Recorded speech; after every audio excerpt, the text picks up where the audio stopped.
please raise your right hand. Do you swear to tell the truth, the whole truth, and nothing but the truth to help you God? I do. Okay, you can have a seat.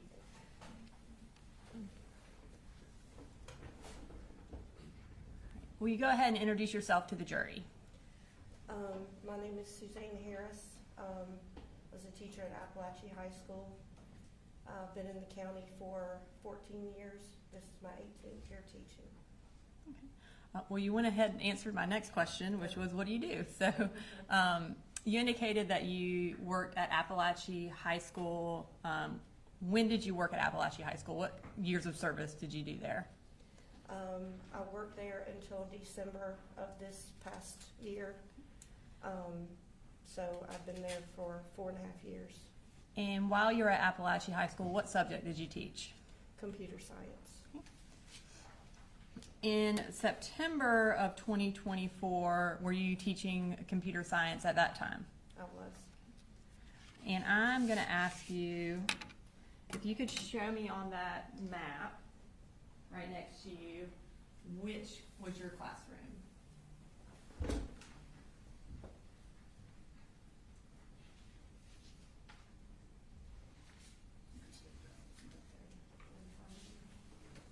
Okay.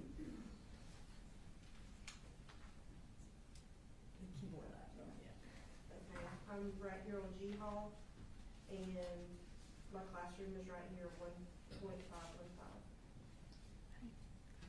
Thank you, Ms. Harris. You can have a seat.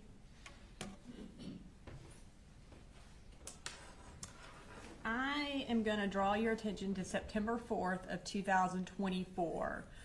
Were you working at Apalachee that day? I was. And was Colt Gray in one of your classes? He was. What period was he in? He was in first period. And what time is that class? Or generally, what time does first period start? The bell rang at like 8:15. Okay. And what time does it end? Best I recall, like 9:38, somewhere around there. And on September 4th, I guess, had you seen him in your class before? I think he had been in class one time prior to that day. And on September 4th, did he talk to you? He did. When did he first talk to you? Early on in the classroom session, I think around 8:30, he asked to go to the restroom. And then after that, did he come and talk to you again? He did. And what did he talk to you about? At this point, we had been talking about missing assignments and different things because he had only been there for 2 days, but he asked whether or not we'd ever had an active shooter drill before. And what did you tell him? I told him that we had had one. Judge, we're going to object to any hearsay. Mr. Brooks, his response. Your Honor, doesn't go to the truth of the matter asserted. It goes to sort of present sense impression, what they're discussing at that time, and then what action she took afterwards. Yeah, I would think this falls into a category of non-hearsay. They're not offering it to prove that they did or didn't have active school shooter trainings in the past. It's just, did he ask the question? So I'm going to overrule the objection. Thank you, Your Honor. And so, kind of getting back to the question, he asked you if there was an active shooter drill, and then your response was what? Yeah, we actually had one last week, but he wasn't there for the drill. Okay. And was there any further discussion about that? At that moment, I did ask him what school he went to because I was concerned, like, why would you, had you worked or been in a school that it would have made you nervous about school shooting? And he told me that that he had been at Jefferson High School, middle school, excuse me, in the 8th grade. And I asked him if he knew Elaine Murphy, who's one of the teachers at Jefferson. Judge, I'm going to, again, object to any hearsay. And Mr. Brooks, you have a response? Or? I think we'll just move on from what she said back to him and go on to the next topic. All right, so I'll sustain the objections to his last remarks. Go ahead. Okay. So after y'all had the discussion, did he go back and sit down? He did. Okay. And this time, I'm gonna publish a clip from State's Exhibit 16. It's been previously introduced in the evidence, and the clip is from 38 minutes and 23 seconds to 39 minutes and 12 seconds.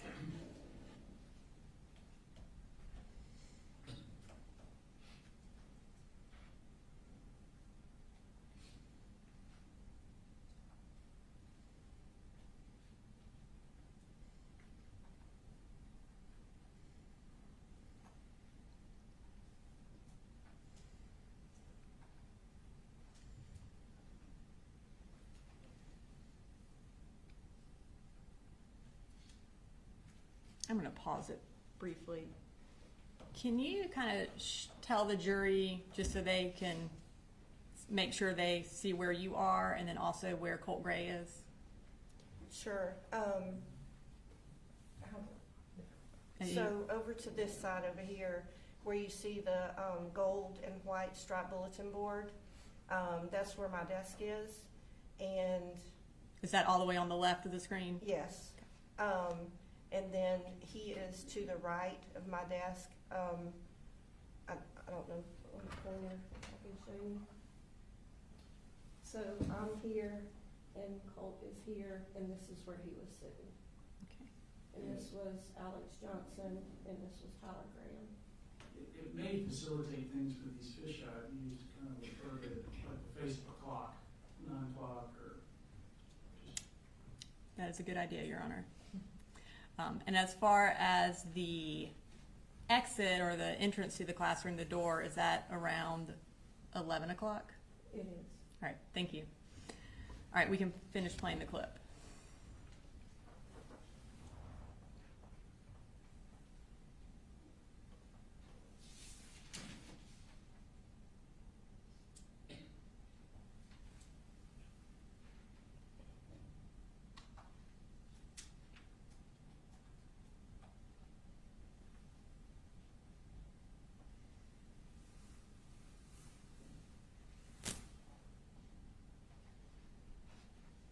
Okay.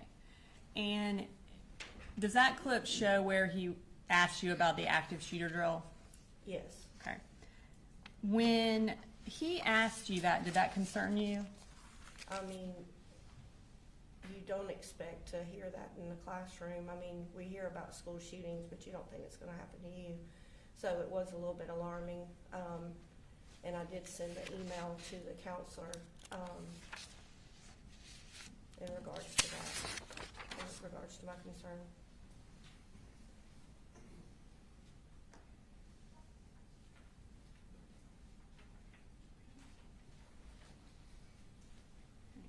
I'm going to show you what's been marked as State Exhibit 32.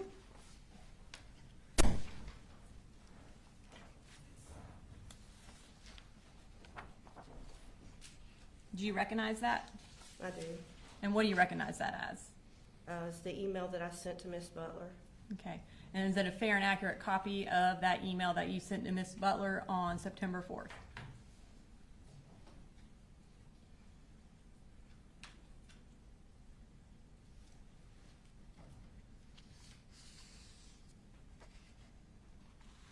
Yes. Okay. Your Honor, this time I'd like to introduce into evidence State's Exhibit 32. No objection. All right, 32 is admitted. Okay, if we could display that for the jury. Okay, so you indicated that you sent this email to Miss Butler. Can you tell us who Miss Butler is? She's the counselor that is in charge of his last name. So each counselor has a certain number of letters in the alphabet that they're in charge of, and she was in charge of his last name. And then you also copied D. Martin. Mhm. Can you tell me who D. Martin is? She's our assistant principal, but I'm a CTAE teacher, so she was actually over the CTAE umbrella. Okay. And what time did you send that email? The timestamp is 8:46 a.m. And can you read for the jury what your email said? The subject said, inquiry from CG that might warrant a few questions. Miss Butler, I had a student who is new to the school. He has missed quite a bit already.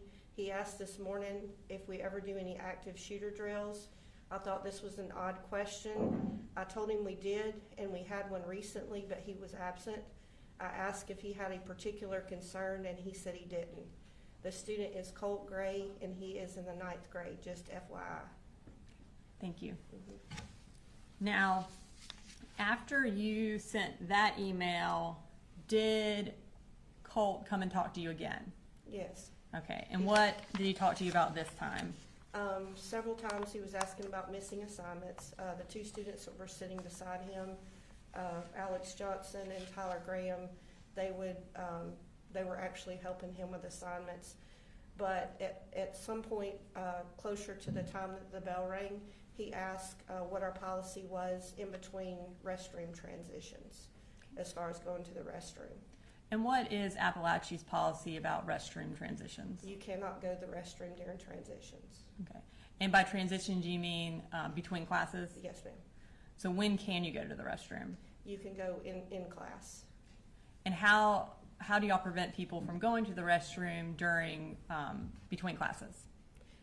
We have chains, and so I actually had the restroom duty right outside my classroom.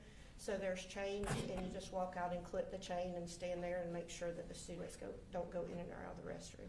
Okay. So at this time, I'm going to show another clip from State's Exhibit 16, which is from 1 hour and 30 minutes and 54 seconds to 1 hour and 31 minutes and 18 seconds.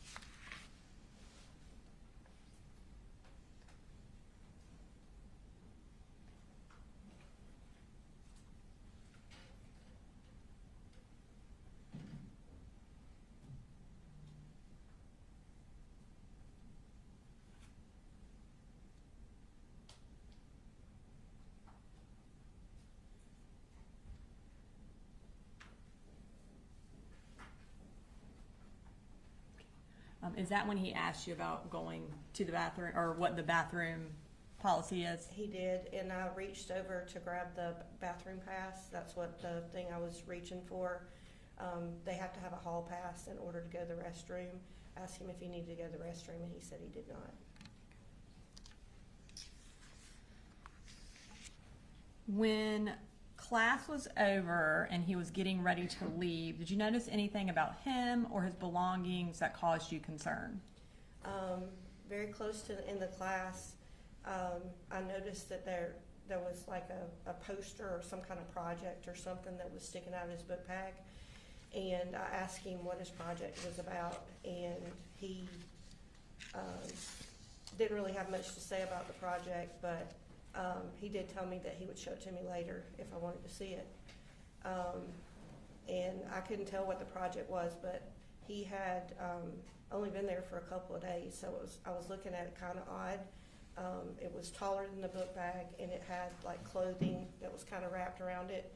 And we're in September, but there was like a sock cap that appeared to be like stuck on the top, and I thought it was kind of odd. How did he carry the bag when he left your classroom? It was very difficult for him to carry. It was like really super heavy. And so when he went to pick it up, you could tell, and I said, "Do you need help with that?" And he seemed a little agitated or a little nervous. And so he just like scurried out of the classroom with his book bag. Now, as a teacher, as an educator, do you have the authority to search a child's backpack or a student's backpack? No, I do not. Okay. And so based on what you observed with his backpack and with the questions that he asked you about the active shooter and about the bathroom, what did you do? Initially, I went straight out the door and went to the restrooms to put up the chain because the class is in transition and that's where my restroom duty is. But as I was standing there, I wasn't standing there very long, but I heard a voice that said, "He's got a gun." And that's just like a voice in your head, kind of? Voice in my head, yeah. And what did you do when you kind of felt that happen? I got cold chills from the top of my hair all the way down to the toes of my feet. And I stood there for a minute, and it quickly runs through your mind, like if you make an accusation and you tell somebody's got a gun, they're going to think you're crazy. but as I stood there for just a second, it just got louder. And so I just darted down the hallway and went straight to D. Martin's office. Okay. And what did you do when you got to D. Martin's office? I was going to attempt to tell her that I thought that he had a gun, but she was in there with another student, and so the door was closed. So I immediately came out. Mr. Broughton, who was our other AP, he was standing out in the atrium because we're in class transition. And I went up told him that, I really needed to talk to somebody. And he said, well, have you already been talking to Dee about this? And I said, yes. And about that time, somebody came on the radio and said that she was releasing that student to the media center. And he said, oh, well, she's done. So you go ahead and you go ahead and go in there and talk with her. And so that's what I did. So. And what was that discussion, or what did you tell her? When I went in, there was another teacher that was coming in behind me. It was Mandy Pugh and two of her students. And Dee was coming out of her office, and she thought we were together regarding another situation. And I told her no, and there was somebody in the office that was next door to hers. And so there was still a student that was in her office, and so we went into Mr. Neely's office, which is the third office. And we went straight back and we're trying to find some place private. But I told her, I said, I don't know how I know, but, I think he's got a gun. After that, what did you do? She asked me at that point if I knew what class he was in, and I said, no, I don't. But when I went back to my classroom, then I looked up who the classroom teacher was, and it was Catherine Greer. Okay. Now I'm going to show you what's been marked as State's Exhibit 33.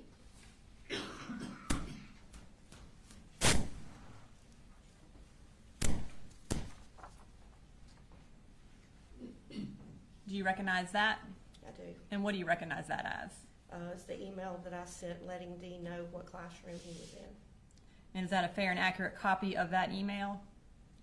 Yes, ma'am. Okay. Your Honor, at this time I would like to introduce into evidence State's Exhibit 33. No objection. All right, ready for resubmitted. And we'll go ahead and publish that to the jury. Okay. And again, you indicated that this was to D. Martin. Can you tell us the time that you sent that email? The time is at 9:52 a.m. And can you tell us what the email said? Colt Gray is with Miss Greer during second period, FYI, thanks.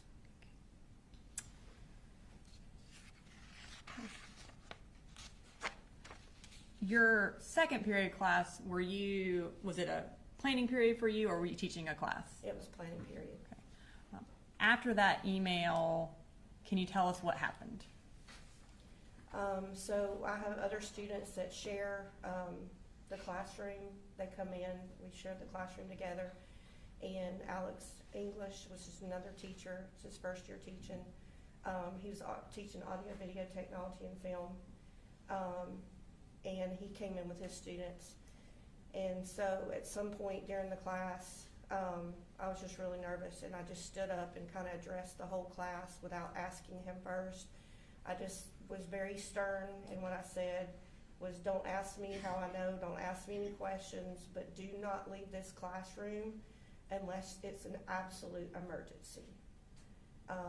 Because I just felt in every fiber of my being that something was wrong.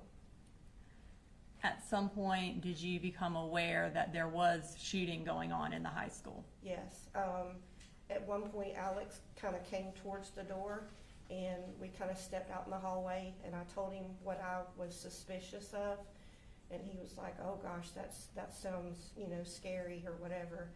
And I said, I don't know how I know, but I just felt like that something was going to happen. And so I came back in the classroom, and shortly thereafter we saw the lockdown screen, and we went into lockdown. And eventually, were you able to hear the shooting, or did you just become aware that something had happened? No, I actually heard the shooting. It's our protocol to go out, like to open up the classroom door to kind of look to see who's in the hallway, if there's any kids in the bathroom. And I did that, and I could hear gunshots to the left, which is down towards the counseling office. After the shooting had ended, were y'all eventually able to leave your classroom? Yes, Okay. And where were y'all evacuated to? to the football field.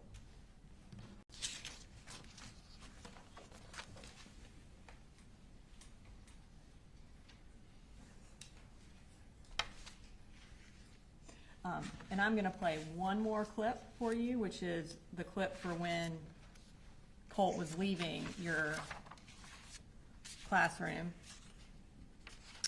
And it is from 1 hour and 39 minutes and 11 seconds to 1 hour and 40 minutes and 14 seconds. And that's, again, from State's Exhibit 16.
And just to be clear, did you ever actually see a gun? No, Okay.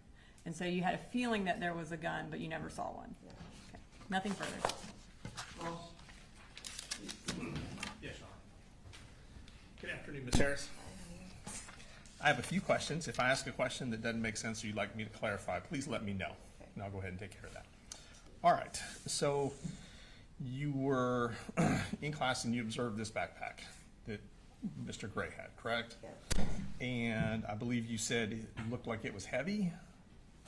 When he got ready to leave the classroom is where it appeared to be heavy. Based on how he was lifting it, is that what you're referring to? Exactly, yes. Okay. And at some point after the shooting, you gave a statement to a couple officers from GBI, is that correct? Mm-hmm. And you have to say yes or no for the court reporter, Oh. sorry. No, you're fine. Did, do you remember telling them that you were familiar with guns? Yes, And I believe you said that you thought based on the length of the object that was extending from his backpack, that kind of made you suspicious. Is that fair to say? yes. How, was it about the poster board? How far was it extending out of the backpack? It appeared to be about that far. So you're holding your hands, and so I have to make a record for the court reporter, like a foot and a half? Maybe More? 2.5 foot, Okay, yeah. okay. And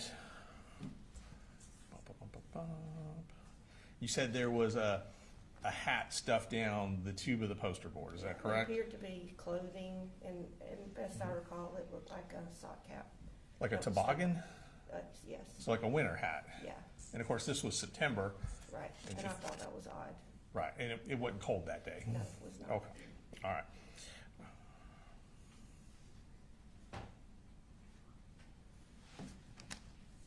Okay, I think that's it. Let me check one other thing. And you said, we saw from where he was sitting in class on the video, he was sitting next to a couple other students. And without telling me what anybody said specifically, your memory is that they were engaging in conversations regarding missing assignments? Yes. Okay. Can I have 1 second, Judge? 1 second, I think I'm almost done.